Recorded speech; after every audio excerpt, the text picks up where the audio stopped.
Joining me right now is the president of the American Action Forum, former Congressional Budget Office Director and former McCain campaign advisor, Douglas Holtz-Eakin. Doug, it's good to see you this morning. Thanks so much for joining us. What'd you make of McConnell's statement there? So it's okay for the states to go bankrupt and just use it as cover? Well, some states, Illinois in particular, have extraordinary pension problems that have been around for a long, long time. And it's been recognized that they're going to have to somehow deal with these, and they simply haven't.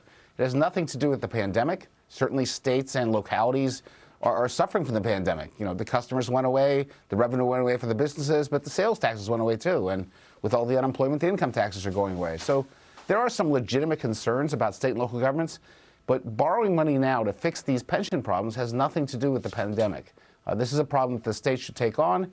If they had access to bankruptcy, it would be a good way to work it out and have all the stakeholders share the pain. And I think it's a pretty common sense observation by the majority leader.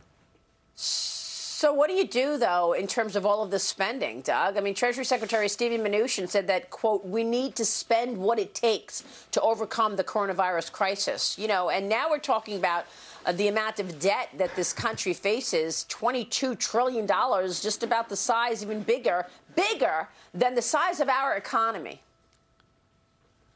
Yeah, this is an extraordinary moment. I mean, certainly for someone like me, I never dreamed we'd see these kinds of numbers. We'll probably have a federal deficit of $4 trillion this year, very easily. And the reality is that in this moment, those monies are being used to keep the infrastructure of the U.S. economy in place during the worst of this pandemic, to keep people attached to their employers. And those are dollars well spent. And I think the lesson here is twofold. First, you shouldn't start a pandemic with $1 trillion deficit, because that's $1 trillion we could have used every year to try to fight this nasty plague. And in the aftermath of this, we're going to have to get the debt under control. Everyone's talked about it and paid lip service to it, but no one's really done anything, and it's time. Brian Brenberg. Yeah, Douglas, you know, the longer that these stimulus bills go on, the more rounds that we get of this, the more likely it is that they start to cover things that existed before the coronavirus pandemic ever arose. You're seeing that with the states now. They want to solve problems that really have nothing to do with coronavirus. You're seeing Congress talking about more and more regulations on business, which ends up killing the growth that was driving the economy. It seems to me we need to stop these stimulus bills as soon as possible, because the longer they go on, the more they undermine the real strength of the economy. Yeah, I think you make a good point. I mean, there are two different things. There's the act of preserving the businesses and their attachment to the workers through the lockdown and the worst of the plague. But then there's, what do you do afterwards? And afterwards, you go back to growth. The problem is not going to be stimulus, sort of throwing money at people. It's going to be getting people into their jobs. It's going to be making workplaces safe for people to interact. And if that's done, then the economy will take care of itself.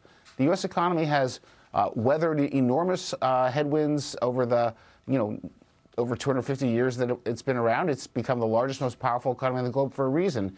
You don't need to manage it from Washington. You need to get out of the way, and so the time for stimulus has passed. We've done that job. Yeah. Now it's time to turn to just having the economy grow. Dagan. Doug, it's Dagan McDowell. Is there any way taxes don't go up on the rich to pay for all this? Maybe 2 years from now, maybe 4. Is there any way to avoid that? I think if you roll the clock forward 2, 3, 4 years and you have any fiscal reality whatsoever, we're going to see revenue go up. So the pressing question is how? How do you raise the revenue? Do you do it in a punitive, destructive fashion like the Sanders or Warren wealth taxes?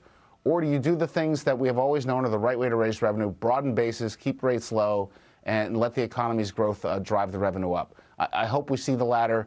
I'm certainly concerned about the former. All right, Doug, great to talk with you this morning. Thanks so much. Douglas Holtz-Eakin joining us this morning on all of that debt.